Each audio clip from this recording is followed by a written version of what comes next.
Welcome to East Texas Explorer. I'm with Tara Bunt. And I'm Bria McMiller. This week we got a show that's celebrating spring. We are putting away the winter coats and checking out what's warm weather has in store for Nacogdoches. This week we got stories about spring activities, traditions, and even some East Texas locals you might want to check out as the weather warms up. It should be a great show. East Texas Explorer starts now.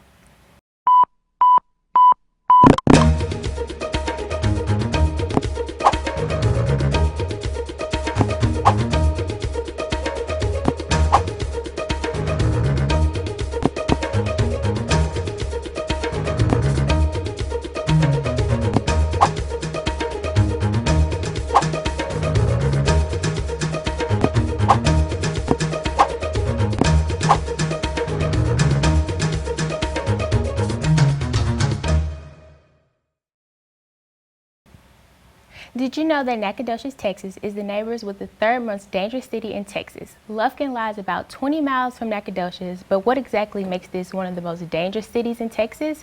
Here's Delilah Gonzalez with the story.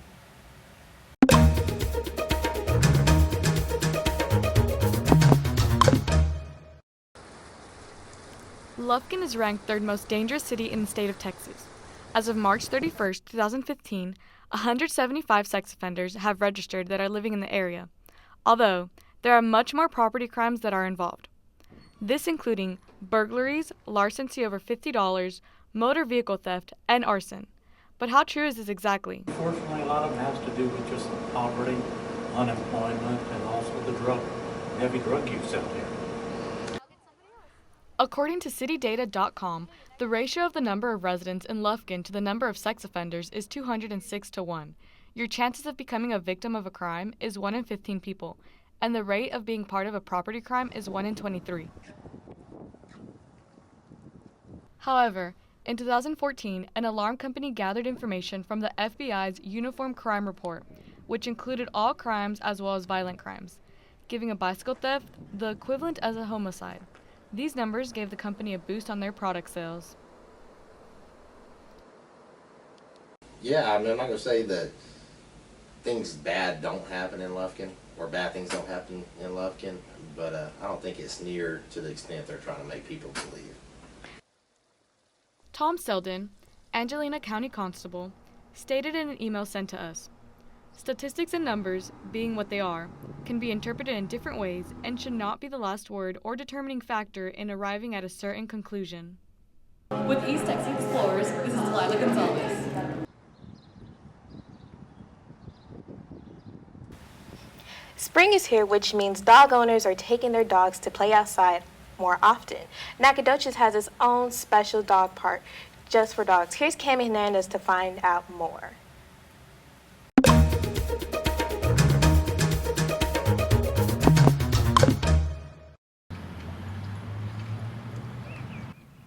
The city of Nacogdoches is home to many different kinds of wildlife. However, there's one place that was built for a special animal. The Nacogdoches Dog Park, located at Bonita Creek North Park, was built by the Healthy Nacogdoches Coalition in 2013 and has been the main playground for dogs all over town. The goal of the park is to keep dogs safe when off leash while also creating a friendly, interactive environment for both dogs and owners. Veterinarians suggest a typical dog needs about 30 minutes to an hour of exercise per day. This park has almost an acre of open field that allows dogs to run around and play. This is especially good for apartment living dogs. Dog owners are especially grateful for the open area. He's able to get out all of his energy and he gets some fresh air, and he lives in an apartment, so he doesn't have a lot of chances to run and play. So at the dog park he gets to play with other dogs and run. There were some people who were very nice and very courteous and just telling us all the good things about their dog and all the good things about our dog. The park includes several features that makes it a safe environment. A fence surrounds the park to keep the dogs enclosed.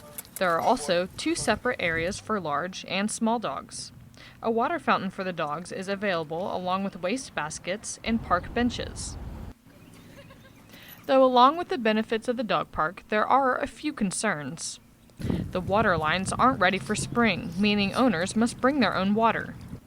While the dog park has strict rules prohibiting violent dogs, some may be playing a little too rough. Owners must always be paying close attention. The Nacogdoches Dog Park is located at Bonita Creek North Park off of Pearl Street. To find the hours and rules of the park, go to visitnacogdoches.com. With East Texas Explorer, I'm Cami Hens. If you are looking for a place to spend a good time with family and friends, and at the same time interacting with animals and their environment, Rosalyn Ranch is the place. Dulce Flores will introduce us more about this unique ranch.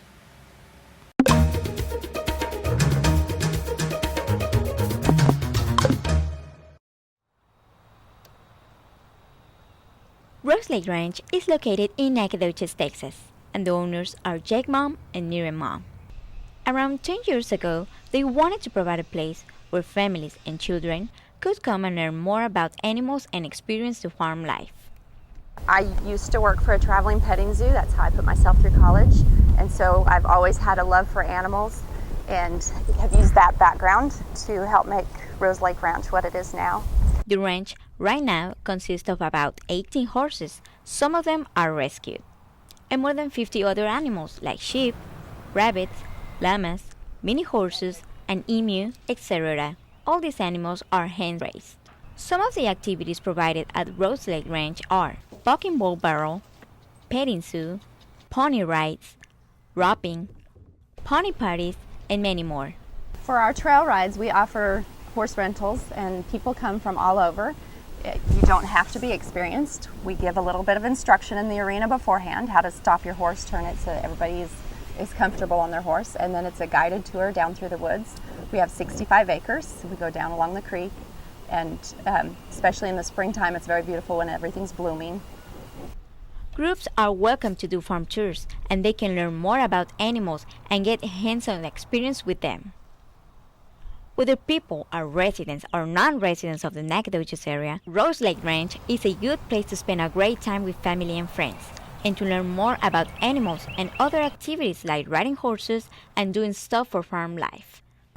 For East Texas Explorer, Dulce Flores.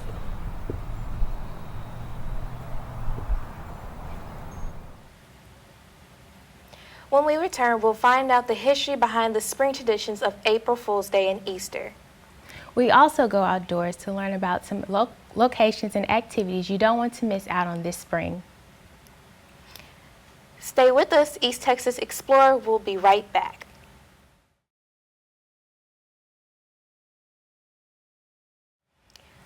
Welcome back to East Texas Explorer.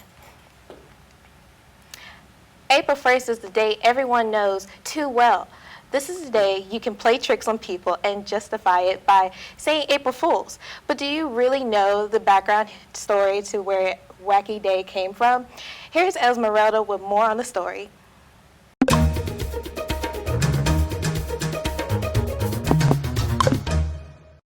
So when she's coming in, she's like, right to kick me sound in the back. Every April Fool's Day, people are just anticipating the pranks to happen. But have you ever stopped to think, why do we celebrate this day? According to Discovery News, the most common theory goes back to the year 1582, when Pope Gregory XIII changed the Christian calendar from April 1st to January 1st. This soon was adopted around the world, but there were some people that still held April 1st as the new year. All those people were made fun of and ridiculed for still celebrating the new year in April. It's going to be a good one. As Americans, we tend to inherit things that other countries do not do in their own, like Cinco de Mayo. But this holiday is celebrated by others, although not on the same day. I would avoid that restroom if I was you. In India, they have what they call Holi. In March, this is a big festival where people play jokes on each other and they throw colorful dye on one another. I think you want to use this one. Well, what happened to it? It's not working so good. So you gotta be careful with that one. So you know that one. You don't take a seat, bro. Only about 6 an hour after this. In France, they have a day called April Fish, where school children tape cutouts of fishes on their classmates' backpack until they figure out. Maybe this is where the kick me sign originated from.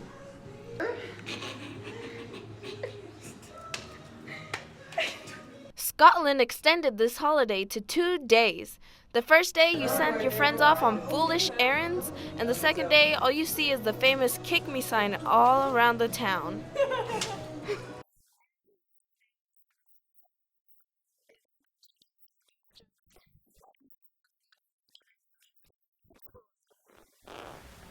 With Easter just passing, parents are starting to throw out leftover eggs and return the bunny costumes. But have many generations forgot the true meaning of Easter? Here's Miss Onier with more.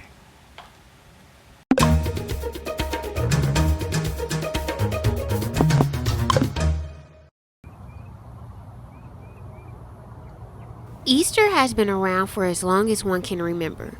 Originally noted as a Christian religious holiday, has slowly turned into an idolized celebration of eggs and candy.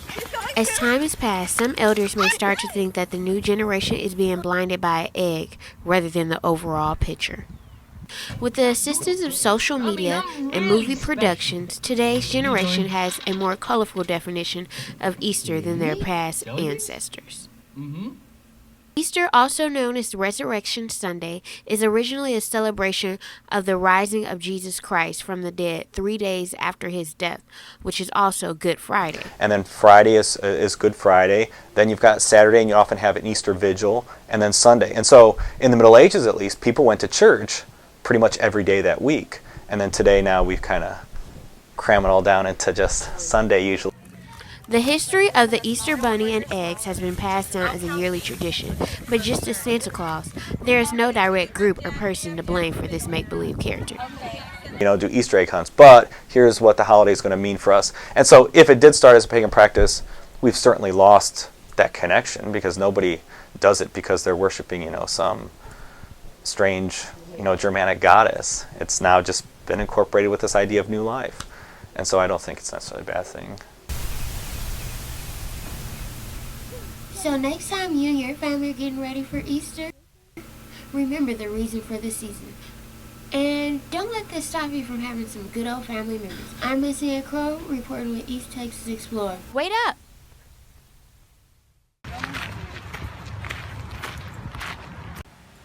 Historic Nacogdoches is a great place for history buffs, but it is rapidly becoming popular with the outdoor lovers as well. Here's Colton Webb with more.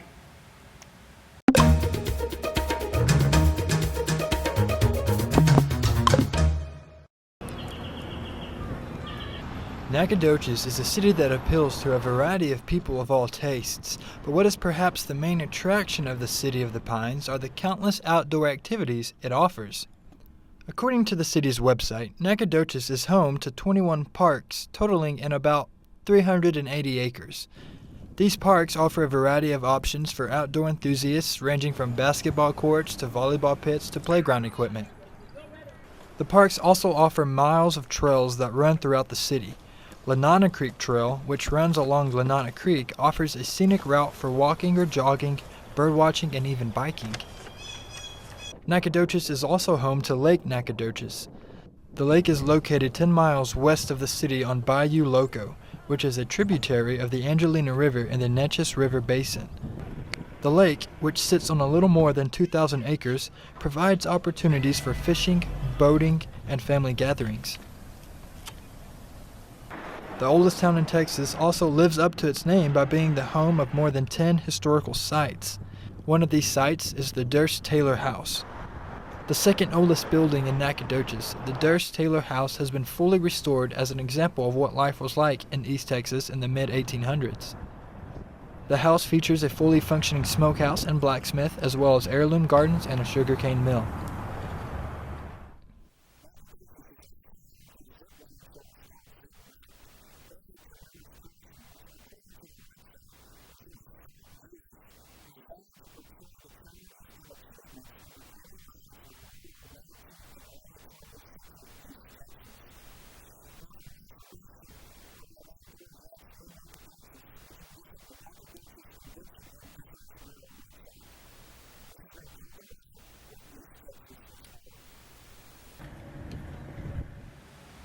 Look no further for your family's new hobby. Not only does geocaching give hiking more purpose, but it's a great way to get off the couch and stay active outdoors.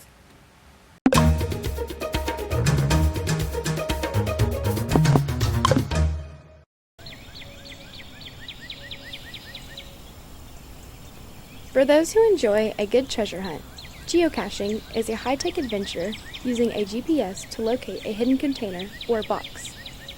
The game of geocaching is free, and all it takes is a quick app download from your smartphone. With over 2 million caches hidden worldwide, it's easy to see that this game is becoming pretty popular, and Nacogdoches has several hidden capsules and places you might not have seen around town. And the rules are simple.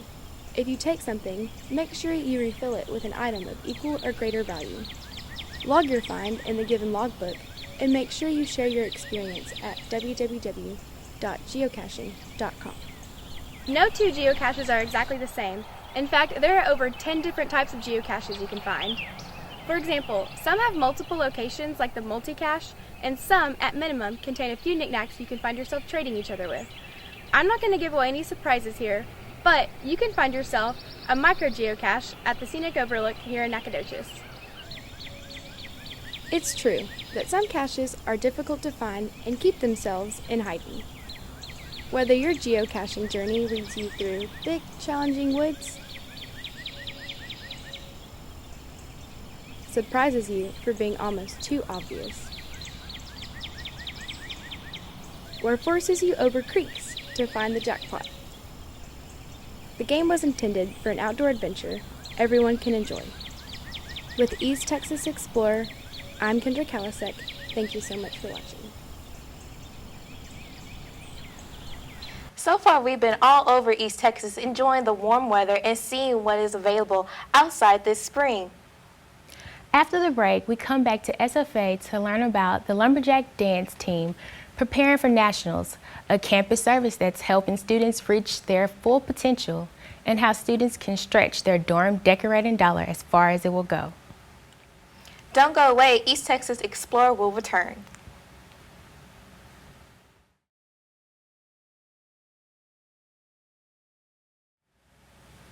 Welcome back to East Texas Explorer.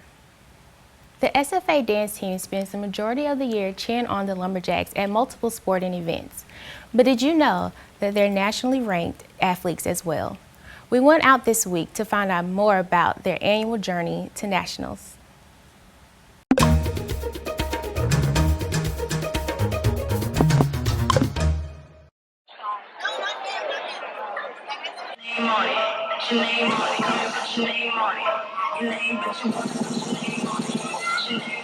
All year round, students may find the SFA dance teams, both Jack Attack and the Palm Squad, cheering on our Lumberjacks as they make touchdowns on the field and free throws on the court.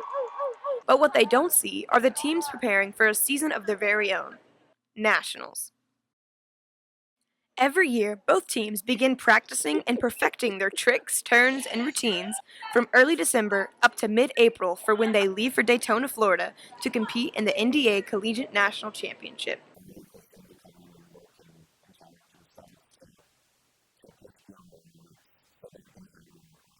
In an attempt to warm up for their performances in Daytona, the dance teams reveal their routines at the annual SFA Spirit Team's National Show-Off. This event gives the Nacogdoches community and dance team alumni a chance to experience and support both Jack Attack and Palm Squad's routines before heading on the road to Nationals. Between Jack Attack and the Palm Squad combined, they have won 8 championship titles overall. But with each year, the stakes grow higher and the competition more fierce, with numerous of teams all around the nation vying for the winning title in each division.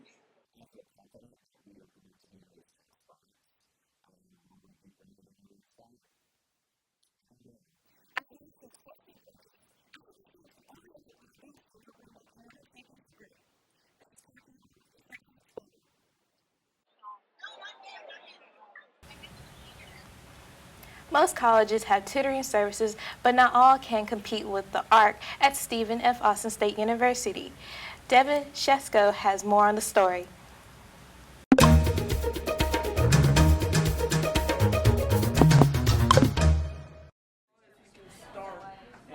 Finding a tutor can be a daunting task. How do you know your tutor is qualified to teach? How much will it cost, and how is a college student supposed to pay for tutoring?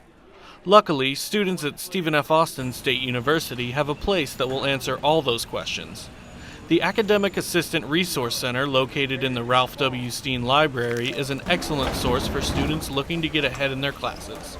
The ARC opened in 1983 and has been offering free tutoring ever since. It holds certifications from both the National Association for Developmental Education as well as the College Reading and Learning Association, and has won numerous awards throughout its time. There are over 200 employees that help over 2,000 students per month get on track with their studies. During the 2014 school year, over 11,000 students utilized the ARC for a total of over 75,000 visits. Whether a student prefers a small group or a large one, the ARC accommodates all preferences. But what are the qualifications of these tutors?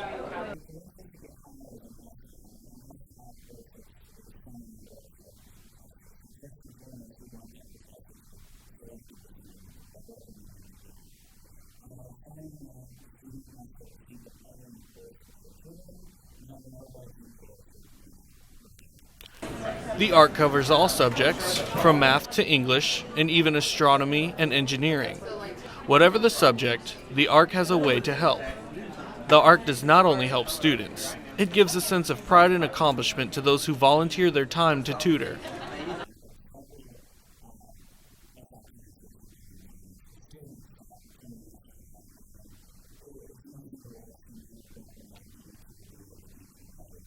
Students can use the walk-in tables as they please or make an appointment at library.sfasu.edu/AARC.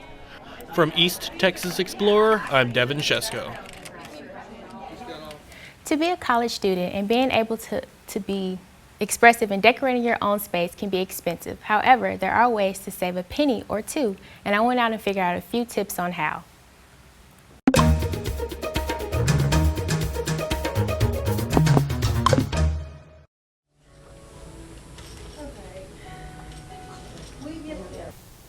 When it comes to being an individual, it's all about expressing yourself, whether it's through your music or your style or even decorating your own space. But it can be very expensive, definitely on a college budget. So come up with a few tricks that you can do for DIY projects in order to stay on budget. One cool thing you can do to showcase your style is by using shadow boxes and putting whatever you want inside, like concert tickets or bottle tops. And a small shadow box can cost you about $10 or more depending on the store. And what you put inside hopefully costs you nothing since it could be something you already own. However, if you want to jazz up your box, then you can add some decorative paper that should cost you somewhere between 50 and 80 cents a sheet. And once you're done, the finished product can be something really cool.